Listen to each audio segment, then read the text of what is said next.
इस फिल्म की शुरुआत किसी अनजान आदमी को दिखाते हुए होती है जो कि किसी की लाश लेकर एक पहाड़ पर खड़ा होता है और इसके बाद यही आदमी अपनी कहानी बताना शुरू करता है। वह कहता है कि मैं एक चलती फिरती लाश हूँ बिना किसी आत्मा के, क्योंकि वह 1795 में विक्टर फ्रैंकस्टाइन नाम के एक डॉक्टर को मिला था और इसकी लाश उन्हें काफी बुरी हालत में मिली थी। वह काफी कटी फटी हुई थी, लेकिन फिर भी उन्होंने अपने एक्सपेरिमेंट करके इसे जिंदा कर दिया। लेकिन बाद में उन्हें इस बात का एहसास हुआ कि उन्होंने किस राक्षस को जिंदा कर दिया है और इसीलिए आखिर में उन्होंने इसे मारने की कोशिश की, लेकिन यह शैतान किसी तरह से बच गया। वह शैतान बदले की आग में था, इसीलिए उसने अपने बनाने वाले को ही खोज निकाला और उसने उनकी वाइफ की जान लेकर अपना बदला पूरा किया। जब विक्टर फ्रैंकस्टाइन को इस बारे में पता चला तो उन्होंने अपनी वाइफ की मौत का बदला लेने के लिए उस शैतान का काफी दिनों तक दूर दूर तक पीछा किया, पर वो भूख प्यास से ज्यादा दिन तक उसे ढूंढने में कामयाब ना हो सके और कड़कती ठंड ने उनकी जान ले ली। लेकिन फिर भी विक्टर उस शैतान के मालिक ही थे, इसीलिए उस शैतान ने अपने मालिक को अच्छी तरह से दफनाया, उनकी उसी किताब के साथ जिनमें वो सारे राज लिखे थे जिनसे उन्होंने इस शैतान को बनाया था। उस शैतान ने उन्हें उनकी वाइफ के पास ही दफनाया, लेकिन जब शैतान को लगने लगा कि यही अंत है तो अब यही से उसकी एक नई जिंदगी शुरू होती है, क्योंकि एक राक्षसों का बड़ा झुंड उस पर हमला करने लगता है, क्योंकि कोई ऐसी वजह है जिस वजह से वह राक्षस उसे अपने राजा नावेरिया के पास ले जाना चाहते हैं। वो राक्षस उस शैतान यानी के एडम पर भारी पड़ने लगते हैं, लेकिन जैसे ही एडम एक खास तरह के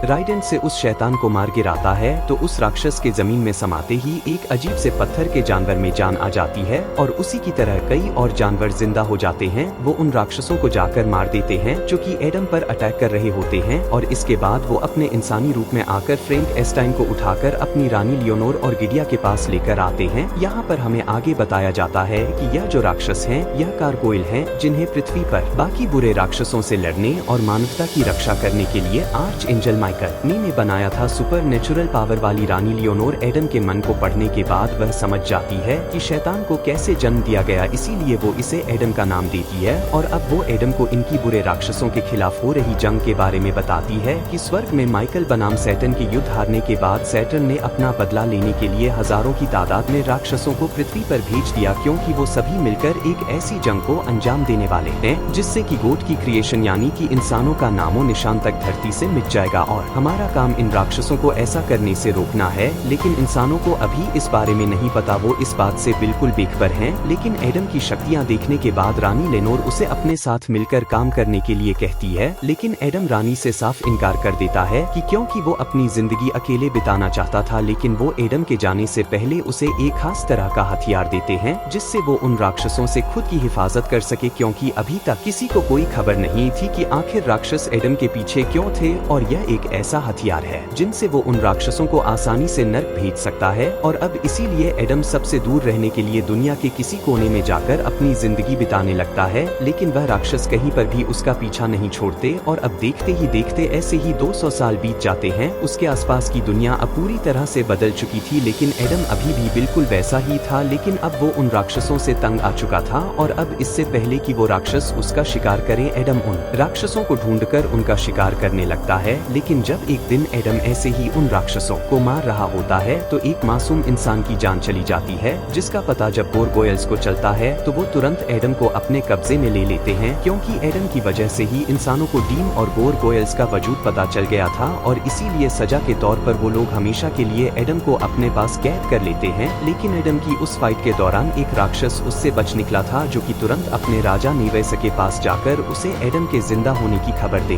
देता है। यहाँ पर हमें पता चलता है कि यह राक्षसों का राजा नेवेस लाया और कार्ल की मदद से एक ऐसे प्रोजेक्ट पर काम कर रहे होते हैं जिससे वो मरे हुए को जिंदा कर सके, यानी कि एकदम फ्रैंकस्टाइन की तरह। जब उन्हें पता चलता है कि फ्रैंकस्टाइन का वो मॉन्स्टर एडम अभी भी जिंदा है तो वो अपने सबसे काबिल राक्षसों को गारगोइल के कैथेट पर हमला करके एडम को अपने पास तक लाने का ऑर्डर देते हैं, ताकि वो एडम से किसी भी मरे हुए को जिंदा करने का रहस्य पता कर सके। अब हजारों की तादाद में राक्षसों की सेना देखकर गारगोइल्स को समझ आ जाता है कि वो एडम को लेने के लिए ही यहाँ पर आ रहे हैं और देखते ही देखते गारगोइल्स और डीवन के बीच एक महायुद्ध शुरू हो जाता है। यह लड़ाई काफी सुपरनेचुरल और भयंकर थी, जहाँ एक तरफ गारगोइल्स बहुत सारे राक्षसों को नर्क भेजने में कामयाब हो जाते हैं तो वहीं कई डीवन भी गारगोइल्स को मारकर उन्हें स्वर्ग भेजकर उन्हें वहाँ पर कैद कर देते हैं। लेकिन हजारों राक्षसों की सेना के सामने गारगोइल्स कमजोर पड़ने लगते हैं, जिसमें वो फिर और कीजिया नाम के 2 गारगोइल्स भी मारे जाते हैं और अब अपनी आंखों के सामने गारगोइल्स को मरता दे गोरगोयल एडम को आजाद कर देते हैं और अब एडम भी उनकी तरफ से उन राक्षसों का शिकार करने लगता है। लेकिन इन राक्षसों का जो मेन लीडर था जिसका नाम जुरियल था, जब उसके हाथ एडम नहीं लगता तो वो गोरगोयल की रानी लियोनोर को अपने कब्जे में ले लेता है, उसे हवा कर लेता है।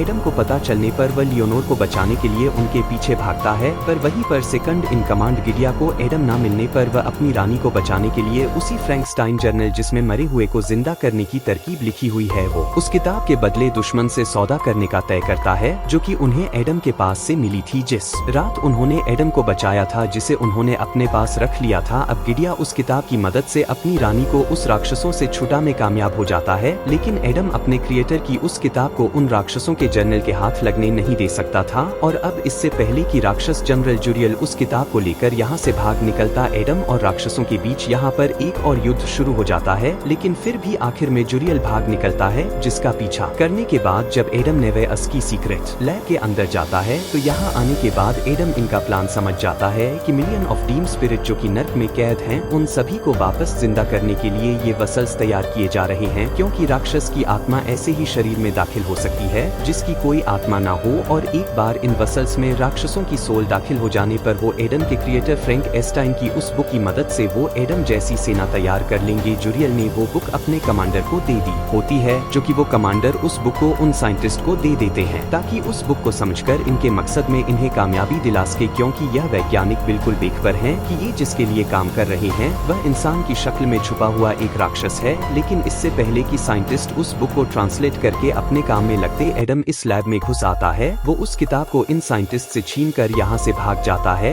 लेकिन वो बुक एडम को भी समझ नहीं आती, वो भी इसका मतलब नहीं निकाल पाता और इसका मतलब निकालने के लिए एडम को उसी साइंटिस्ट की जरूरत पड़ेगी। इसीलिए वो दिन छिपने पर टेरा का पीछा करता है और वो उससे मिलकर उससे उस बुक को समझने में उसकी हेल्प मांगता है। और इससे पहले कि टेरा गोरगोयल्स और डीम की कहानी पर यकीन करती, जुरियल एडम पर हमला कर देता है। लेकिन एडम काफी होशियार होता है, वो इस बार जुरियल को मारकर उसे नर्क भेजने में कामयाब हो जाता है। और अब टेरा को भी एडम की बातों पर यकीन आ गया था, इसीलिए वो उस बुक को उसके लिए ट्रांसलेट करने लगती है। वो एडम को इस बुक को अच्छे से समझा देती है, जिसके बाद एडम तुरंत गोरगोयल्स के पास जाकर उन्हें नेवेस्लाया आगाह करता है और साथ ही उन्हें वो बुक भी लौटाने का वादा करता है, इस शर्त के साथ कि वो उसे और टेरा को कहीं पर सेफ रखेंगे। इसीलिए लियोनोर एडम से टेरा को कैथेड्रल आने के लिए कहती है ताकि वो इन्हें एक ऐसी जगह पर पनाह दे जहाँ तक वो राक्षस पहुँच ही ना सके। लेकिन एडम के यहाँ से जाने के बाद हमें पता लगता है कि ये लियोनोर की एक कहानी है, यह भी गद्दार है, क्योंकि उसका प्लान एडम और टेरा के साथ उस जर्नल को भी अपने कब्जे में लेना था, क्योंकि अब वो इंसानों की खातिर एडम को और ज्यादा जिंदा रखकर और जोखिम नहीं उठा सकते। इसलिए वह अपने सबसे बहादुर आदमी गिडिया को एडम की जान लेकर उस किताब को हासिल करने का ऑर्डर देती है, जिसके बाद अब गिडिया और एडम के बीच एक भयंकर फाइट होती है। लेकिन गोरगोयल्स काफी ज्यादा ताकतवर थे, इसलिए एडम उनके सामने कमजोर पड़ता नजर आता है। लेकिन एडम काफी होशियार था, आखिर में वो गिडिया को भी मारकर उसे स्वर्ग पहुंचाने में कामयाब हो जाता है। और लियोनोर की धोखाधड़ी के बारे में उसे पता चलने के बाद वह सबसे पहले उस किताब को ही नष्ट कर देता है, ताकि फ्रैंक एस्टाइन की ये खोज एक रहस्य बनकर रह जाए। लेकिन वही नेवेअस ने टेरा को अगवा कर लिया होता है, क्योंकि वो समझ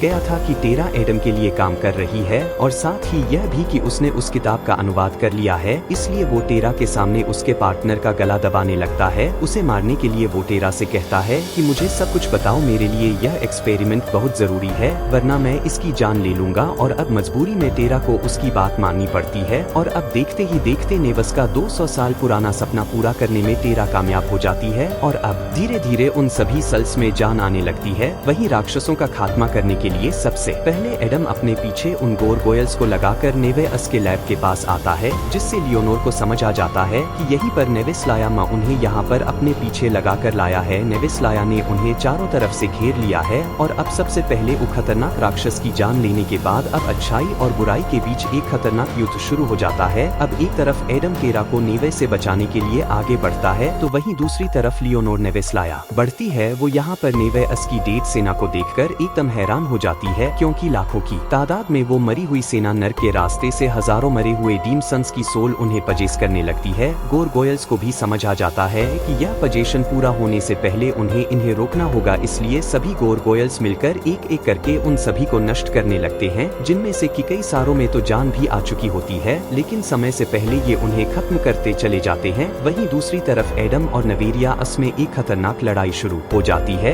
यहाँ पर एडम उन राक्षसों के राजा के सामने टिक नहीं पा रहा होता है, इसलिए वो डिमन राजा एडम के शरीर में ही राक्षस की सोल को पजेस करने के लिए उस पर मंत्र पढ़ने लगते हैं, जिस वजह से एडम अब धीरे धीरे खूंखार राक्षस में तब्दील होने लगता है। लेकिन नवेरियास आखिर में भी अपने मकसद में कामयाब नहीं हो पाता, क्योंकि एडम ने अपनी आत्मा डेवलप कर ली होती है, जिस वजह से राक्षस का सोल उसे पजेस नहीं कर पाता, क्योंकि राक्षस सिर्फ बिना सोल के शरीर को ही पजेस कर सकते थे। और अब एडम को जब मौका मिलता है तो मौका मिलने पर वो डीन के राजा को भी मार देता है और उसे भी नर्क भेज देता है। और ऐसा होते ही नेवेस्लायास के मरने के बाद उनके राक्षसों की सेना भी वापस नर्क में खींच ली जाती है। नेवेस्लाया को फाड़कर उसके अंदर समाने लगती है, जिसमें कि एडम और टेरा की भी गिर कर जान जाने ही वाली होती है कि तभी सही समय पर लियोनोर आकर उन्हें निकाल लेती है। आखिर में लियोनोर एडम को गिरिन की जान लेने के लिए भी माफ कर देती है। आखिर में एडम टेरा से भी विदाई लेता है और साथ ही यह कसम खाता है कि वह आगे भी इंसानियत को बचाने के लिए इन राक्षसों से अपनी जंग जारी रखेगा। और फिल्म के आखिर में वह खुद को एक नाम देता है, फ्रैंकेस्टाइन। और यहीं पर यह फिल्म खत्म हो जाती है। तो दोस्तों, अगर यह वीडियो पसंद आई हो तो वीडियो को लाइक और कमेंट करके जरूर बताएं। साथ ही अगर चैनल पर पहली बार आए हैं तो सब्सक्राइब भी कर ले। मिलते हैं हमारी अगली वीडियो में।